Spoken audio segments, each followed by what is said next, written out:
Continuamos con la parte 4 de el tema que impartimos en la Facultad de Medicina de la Universidad Autónoma de Nuevo León sobre responsabilidad profesional. Decíamos que la mejor manera para poder tener buenos resultados, una acción profesional pues debe dar buenos resultados, pues es teniendo muy presente una cultura de valores. Hablábamos de los valores axiales, de que los líderes deben de enseñar la justicia, la responsabilidad, todo lo que tiene que ver con igualdad, honestidad, buenas prácticas, democracia, respeto, amor, todo eso a quienes trabajan en las instituciones, en este caso de salud, el hospital, las clínicas, la consulta, en donde podemos ser trabajadores o podemos ser directivos. Esto debe de regir a nuestros buenos desempeños. Y para que nosotros como usuarios o otros usuarios que también van a estar aquí dando otro tipo de servicios, pues podamos recibir puras bienes y servicios con calidad de excelencia, porque excelencia es sinónimo de ética. Bien, hablábamos de la Revolución Francesa, que acuñó los términos de libertad, igualdad, fraternidad, y que dio lugar al capitalismo, que es el sistema socioeconómico en que vivimos. Pero hay de capitalismos a capitalismos. ¿Por qué se dio esta confrontación tan violenta? Porque antes los que decían cómo eran las cosas eran los reyes, ¿verdad? Era el feudalismo. Ellos eran dueños de vidas y haciendas. La gente no tenía ningún derecho, la soberanía radicaba en ellos, y ahora la soberanía radica en el pueblo como un concepto general y en el ciudadano como un concepto particular, o la persona, aunque no sea ciudadano. Bien, hay diferentes formas como se expresa. Esto dio lugar a las repúblicas, pero hay repúblicas dictatoriales en donde los poderes financieros, políticos, económicos, religiosos son terriblemente autoritarios, ¿verdad? Y hay otros, tipo los países nórdicos, los países más civilizados, que tienen una cultura parlamentaria, democrática, de deliberación, que es la que debemos de tener en el desempeño de nuestras profesiones. Bien, eh, la cultura de valores forma parte de la superestructura ideológica del Estado, que es un ente abstracto, pero se concretiza con el gobierno. Entonces, hay gobiernos de tipo republicano en donde su responsabilidad principal es velar por la salud, la seguridad, la felicidad de sus ciudadanos. Y para eso emite regulaciones. Esas regulaciones se llaman normas. Reproducen lo que es el imperativo categórico de Manuel Kant. Normas protectoras de los ciudadanos para que unos ciudadanos no abusen de otros ciudadanos, para proteger a unos ciudadanos del abuso de cualquier otro ciudadano. Y hay otro tipo de enfoque que es el neoliberal, muy representado por la cultura norteamericana, los gobiernos norteamericanos, también republicanos, ¿verdad? Pero con un enfoque neoliberal, en donde se niegan a entender esta manera de interpretar la responsabilidad del Estado. Para ello, lo único que debe de garantizar el gobierno es la libre competencia en el mercado, como si esta pudiera darse en términos de igualdad. Entonces, y no va a garantizar ni salud ni educación. Para ellos el lema es de que quien quiera tener seguridad, educación, una vejez tranquila, ¿verdad? Con satisfactores, pues que ahorre. La pregunta es si podrá ahorrar con los precarios salarios que se tienen. Bien, entonces el Estado supone, hay una presunción de buena fe, que todos nos vamos a desempeñar bien, pero lamentablemente se ha observado que el actuar de los profesionales de la salud no siempre se apega a las normas establecidas. Por ello, para proteger al ciudadano de los abusos de otros ciudadanos, en este caso malos prestadores de servicios de salud, el Estado redacta leyes. ¿Para qué? Pues para que se cumplan convenios y contratos. El primer convenio, el primer contrato es el que uno establece con el Estado y con la sociedad. El compromiso, el contrato que hicimos al entrar a nuestra Facultad de Medicina de prepararnos bien, de ir por conocimientos, no por calificaciones, y ante la sociedad, y que una vez que constata eso, si es que lo constata, que no lo hace muy bien, pero espero ya lo haga mejor, el Estado va a dar un aval, el Estado da este aval que es la cédula profesional, que te acredita ante la sociedad como una persona competente tanto desde el punto de vista técnico, científico, como desde el punto de vista ético y moral. El otro convenio, contrato es el que tú vas a establecer con los pacientes. Aquí lo tenemos representado. Entonces, no le debemos de fallar. El hospital tiene sus letreros. Todos los hospitales dicen hospital y viene de hospitalario. Es un convenio, es un contrato. Dicen, vengan aquí, aquí, somos hospitalarios. Lo son, pues si no lo son, que se atengan a las sanciones que debemos de dar desde el punto de vista moral. Eh, eh, Descalificándolos, o bien desde el punto de vista legal cuando eso venga al caso. ¿Qué se necesita? Ya lo hemos dicho, para que algo salga bien, una actuación profesional tenga buenos resultados, pues buenas intenciones, ¿verdad? Buenas intenciones, que estemos determinados, convencidos a actuar bien, que tengamos los medios adecuados y que tengamos, y eso nos va a dar buenos resultados, teniendo además buenas actitudes. Podemos ser cuadro de honor, excelentes profesionistas, todo lo demás, pero si tenemos malas actitudes, echamos a perder absolutamente todo. Eh, Bien, para tener buenos resultados se requiere disponer de medios adecuados. La Ley Federal del Trabajo, en su artículo 132, ordena que todos los patrones, todas las instituciones proporcionen herramientas de trabajo en buen estado. Proporcionarlos de manera oportuna, de la mejor tecnología de punta. Lo hizo durante 40 años en los gobiernos anteriores. Ya dijimos que nos llevaron al último lugar de la OCDE en gasto gubernamental en salud. No nos dieron los medios adecuados. Entonces, esos gobiernos indudablemente son responsables del desastre que se está viviendo ahorita. Pero también nosotros somos corresponsables, porque muy pocos estuvimos denunciando o criticando o peleando en contra de eso. Entonces, la cobardía, la negligencia no son valores, son antivalores. Entonces, debimos de haber tenido el valor, la asertividad de haber obligado a los gobiernos a que no nos faltara nada, porque la salud es lo más importante. Salarios. Salarios son suficientes, son gratificantes los salarios. No debe haber un solo trabajo, ni el de los residentes, ni el de los MIPS, ni de las enfermeras, trabajadores sociales, personal de mantenimiento, administrativos, un salario que no sea suficiente para esto.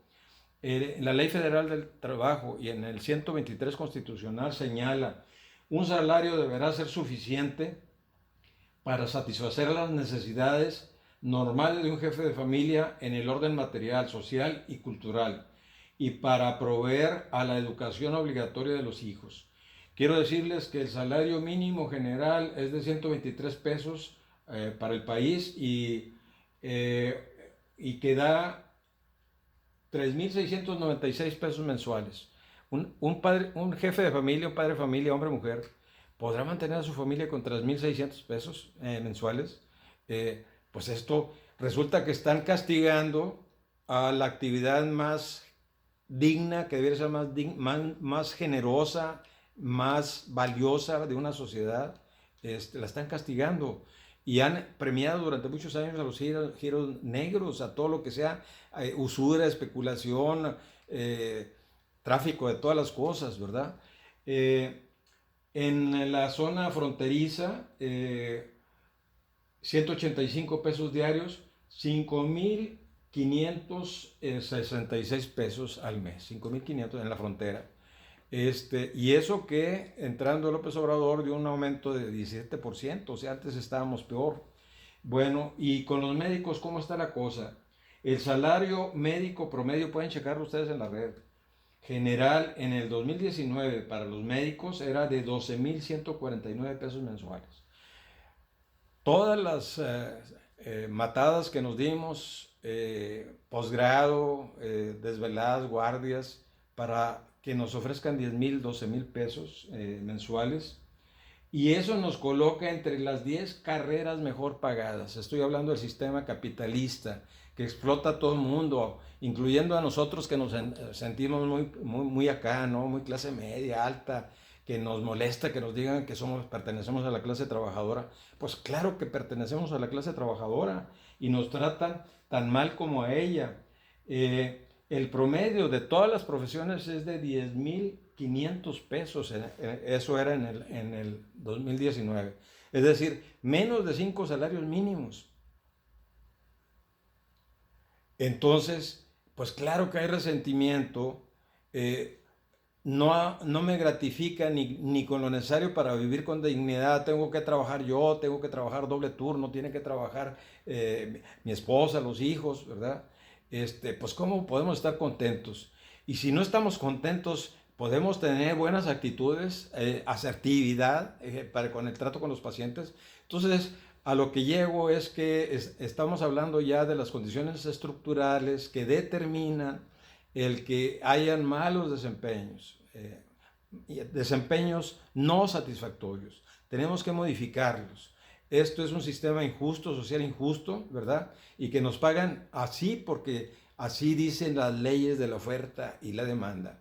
Adam Smith, el que convirtió a la economía en una ciencia, decía que los salarios deben de ser generosos y suficientes, que el trabajo es la riqueza de las naciones, que gracias al trabajo se producen todos los satisfactores. Por tanto, debiéramos de ser bien gratificados. Pueden leer La riqueza de las naciones de Adam Smith. Eh, y que la competencia, una competencia honesta y leal, donde no se sacrificara los factores de la producción, entre ellos el valor trabajo de los trabajadores, pues eso daría un estado como el del triángulo virtuoso que les acabo de mostrar. Sin embargo, ha imperado la injusticia, la codicia, y eso pues ocasiona que la persona ya cansada, en un doble turno, trabajando de noche y de día, o atiborrada de pacientes, sobreexplotada, pues tenga como consecuencia de la cuestión estructural fallas y haya descontento en los usuarios. Entonces se convirtieron a nuestra profesión en una profesión que entra en conflicto con los trabajadores.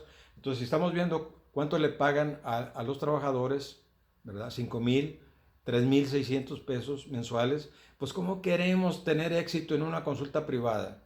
Si le sobra un 20, la gente tiene que pagar un seguro carísimo de gastos médicos. Y la aseguradora también nos va a negrear a nosotros, ¿verdad? Nos va a tratar como esclavos las aseguradoras. Entonces necesitamos poner orden, no pelear contra el gobierno, que es el primer gobierno que está haciendo algo por la salud de este país. Chequen sus indicadores, las inversiones que han hecho. 80,000 plazas de trabajadores eventuales, 20 años de antigüedad. Cuando trabajé en el IMSS, me tardé 7 años para tener la plaza. Ahorita llevo 20 en la Universidad de Nuevo León y soy trabajador eventual, ¿verdad? Entonces, el gobierno está regularizando eso, el gobierno actual. No peleemos con el gobierno, no peleemos con la gente, peleemos contra un sistema injusto, con los diputados, los senadores que dicen que nos representan y que no lo están haciendo porque no están poniendo orden en que haya una justa distribución de la riqueza vía impuestos para que se apuntale al sistema de salud, al sistema educativo, porque también educación es salud. Bien, eh, el gobierno, las leyes son para todos y tenemos obligación de conocerlas, observarlas y cumplirlas. Entonces, nada de secretitos, ¿no? Como que muchos médicos se molestan porque uno hable de estas cosas. El gobierno tiene previsto en el Código Penal, el Código Civil, en las leyes laborales, en la ley del Seguro Social, la ley de los trabajadores burocráticos del Estado, normas y penalizaciones. ¿Hacia qué? Pues a lo que son las malas prácticas. ¿Qué es una mala práctica? Pues todo lo que sea consecuencia de la negligencia, de la imprudencia o de la impericia, entre otras fallas. ¿Por qué se ocupa de penalizar? Porque puede hacer que alguien no tiene noción de un código de valores ético, personal. En lo colectivo le importa enlodar a la imagen del cuerpo médico de nuestro gremio y incurre en prácticas que son imputables penalmente. Entonces, pues ahí en la ley están capítulos para penalizar las malas prácticas que no debieran de existir si hubiera un desempeño ético, moral, en lo científico, en lo técnico y en el terreno de valores. La Constitución política de los Estados Unidos mexicanos previene todo esto. Es la ley máxima, es la jerarquía, es la ley superior, pero también hay disposiciones que están ahí por si acaso, y ojalá que nunca ocurra, pero sí suele suceder, ¿no? Indebidamente, que hay malos desempeños. Entonces la ley federal, la Constitución se desdobla en leyes reglamentarias, y una de ellas es la ley federal del trabajo, que obliga al patrón a proveernos de los medios necesarios, y debiera de ser salarios, como dice la ley, dignos, gratificantes, para poder resolver todas nuestras necesidades familiares, equipos suficientes. Pero también nos obliga a nosotros a ciertas buenas prácticas, y para eso está el Código Penal, el Código Civil, ¿verdad? La ley del IMSS, la ley del ISSSTE, reglamentos institucionales, guías de buenas prácticas, normas oficiales mexicanas. Debemos de conocerlas. Yo les preguntaba a los alumnos de quinto año, ya los que se van, ya están por salir, si habían leído alguna vez la Ley General de Salud, la Ley Federal del Trabajo. Pues no. ¿Y por qué no se enseña? ¿Por qué no se nos da tiempo para enseñar todo esto? Pues por la sencilla razón de que no les conviene. A los gobiernos anteriores no les convenía que conociéramos la ley, porque íbamos a hacer que se respetara, ¿verdad? Y porque la ley cuida que los valores predominen. Es el imperativo categórico de Manuel Kant. Bien, ¿cómo lo dice el Código Penal Federal, libro segundo, título 12, responsabilidad profesional, capítulo 1, dice, artículo 228, los profesionistas, artistas o técnicos y sus auxiliares serán responsables de los delitos que cometan en el ejercicio de su profesión, en los términos siguientes, sin perjuicio de las prevenciones contenidas en la Ley General de Salud o en otras normas sobre el ejercicio profesional en su caso. ¿De qué estamos hablando? Pues de situaciones en que se presente negligencia, impericia, imprudencia. ¿Ocurre? Pues claro que ocurre. Aquí está el caso de esta mujercita que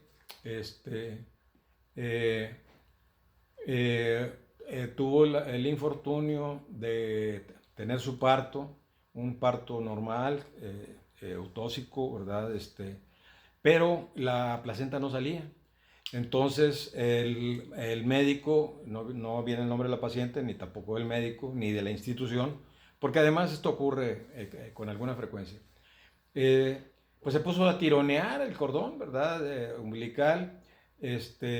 ¿Y qué hizo? Pues volteó la matriz, ¿verdad? Era una placenta ácreta que debió de verse sacado por método quirúrgico con anestesia, que hubo una hemorragia masiva, se colapsó la paciente, la mujercita había abrazado a su bebé, lo besó, ¿verdad? Se lo presentaron, pero en el tiempo que seguía para el alumbramiento de la placenta, pues se dio esa violencia obstétrica y está tipificado en la Ley General de Salud y en el Código Penal lo que es la violencia obstétrica, ¿no?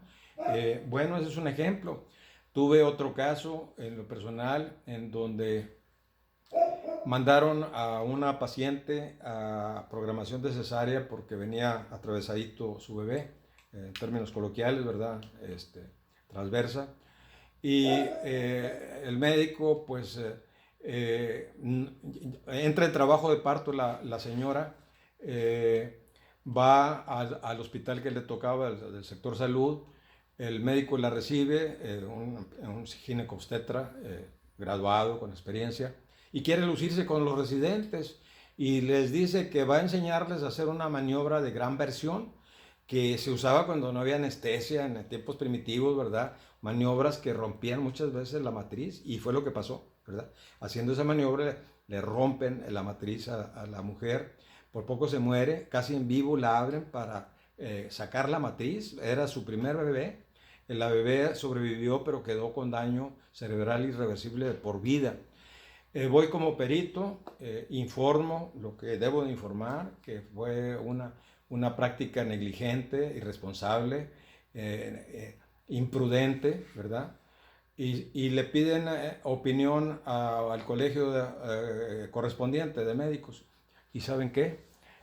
Exoneraron al paciente de no indemnizar, digo, al médico. Entonces tenemos que las asociaciones médicas o los colegios médicos confunden la lealtad al compañero del gremio, la amistad, el compañerismo con la complicidad, ¿verdad? Nosotros debemos ser vigilantes de las buenas prácticas. Aquí de médicos, un día sin médicos, pues también narra aquí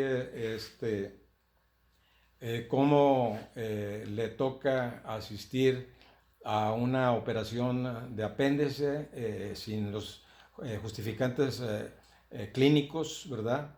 Y no era apendicitis, ¿verdad? Entonces, que empezaron a machacar el apéndice para simular un proceso inflamatorio, ya quitan el apéndice, lo mandan a patología. Él lo denuncia y lo critica, ¿verdad? También el caso de una señora que le vean las rodillas, le dice no tiene nada, haga ejercicios, tomes estos antiinflamatorios, y ella va a lo particular, y al ir a lo particular,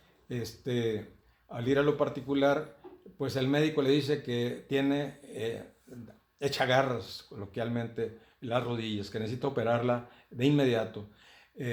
Ella estaba sorprendida porque era el mismo médico que le dijo en la institución del sector salud que no tenía nada. Y a su esposa, la esposa de este médico, ¿qué pasa? Era doctora, es doctora, va a ver a un médico, el médico no sabe que ella es doctora, y le dice que hay que hacer una cesárea urgente por no sé cuántas cosas. La doctora pues dice, pues esto no es cierto, ¿verdad? Y pues la doctora se sale de allí, ¿verdad? Entonces creo que todos podemos narrar, o sea, también nosotros los médicos nos pasa con nuestras familias o con nuestras personas, ¿verdad? Todos hemos vivido situaciones como estas. Entonces la ley, el Estado, en un gobierno republicano que debe vigilar la seguridad de todos, es que tiene estas leyes que deben de conocer porque a la hora de elegir carrera, pues resulta que nos dejamos llevar por mucha tele, ¿no? Muchas series emocionantes, pero hay responsabilidades, hay consecuencias inadecuadas, graves. Por tanto, debemos de saber a qué atenernos, ¿verdad? Monterrey, la capital de las cesáreas. 90% de las cesáreas en hospitales privados, de los partos en hospitales privados, se atienden por cesáreas. Es una medicina, un modelo de práctica médica a la orden, cliente, proveedor, servicios. El cliente manda en el lenguaje mercantilista, ¿sí? Las señoras no quieren batallar y mucho menos el ginecobstetra no quiere andar cuidando un parto, ¿verdad? Entonces, pues, y y hay riesgo de infección, hay riesgo de muerte para la mujer. No, no son inofensivas, es una cirugía mayor. Eh, es una cesárea, me voy a hacer, tengo programada mi cesárea, espérame tantito, estamos hablando de una cirugía mayor abdominal, ¿verdad? Con todos los riesgos, infecciones nosocomiales, ¿verdad? Esterilidad. Entonces, claro que hay que poner manos al asunto. Eh, Hay otros aspectos, no se vale retener a un paciente por deudas ni a un cadáver, ¿verdad? Eh, Hay otras disposiciones. Dice, corresponde a la Secretaría de Salud y a los gobiernos de las entidades federativas en el ámbito de sus respectivas competencias y en coordinación con las autoridades educativas, vigilar el ejercicio de los profesionales, técnicos y auxiliares de la salud en la prestación de los servicios respectivos. Entonces, debe fomentar el que hayan colegios, pero que los colegios no se dediquen a socialitos ni a la polaca barata, que se dediquen a cuidar a la educación continua, a cuidar los buenos desempeños, ¿verdad? Y a sancionar a los malos desempeños. Eh, Aquí tenemos el artículo 49 de la Ley General de Salud, que insiste en que se formen colegios y asociaciones, pero no con un enfoque de médico, un día sin médicos, ¿verdad? Donde pidan impunidad, que no se criminalice la acción médica. Pues no se está criminalizando la acción médica, se está criminalizando, y está en la ley, ¿verdad?, a los malos desempeños, que los hacen personas en específico, no lo hace todo el cuerpo médico, ¿verdad? Ni todas las instituciones. Bien, eh, vienen aspectos muy importantes. Negativa a prestar servicios de salud. Eh, Está penalizado el negarte. Tú hiciste un juramento, protestaste, obtuviste tu cédula profesional, ingresaste a un centro de trabajo, no puedes negarte. No vengas con que te asusta ahora los riesgos de tu profesión. Si la elegiste a ciegas, pues renuncia a ella, pero no puedes negarte a las responsabilidades. Porque si te niegas, aquí está el artículo 468 de la Ley General de Salud, ¿verdad?, que penaliza con cárcel y con multa a quien se niegue. También se penaliza a quienes hagan lo que hicieron en todos los sexenios anteriores, de desviar, distraer recursos para apuntalar las campañas del partido oficial, sea el PRI o sea el PAN, ¿verdad? O para robarse los fondos, hacer negocios con la compra-venta de medicinas, de equipos, etc. Bien, tenemos otros aspectos. Es largo el tema, ¿verdad? Vamos a seguir con el tema del profesionalismo, y le vamos a dar voz al doctor Herbert Maswick en la próxima sesión, que va a ser la número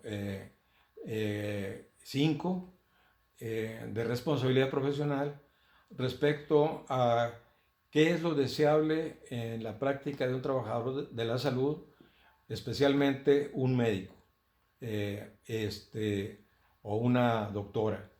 ¿Qué cosas debemos de tener siempre presentes y qué cosas no debemos de practicar, y las hacemos de manera inconsciente porque reproducimos las injusticias de este sistema autoritario, violento, en que vivimos, ¿verdad?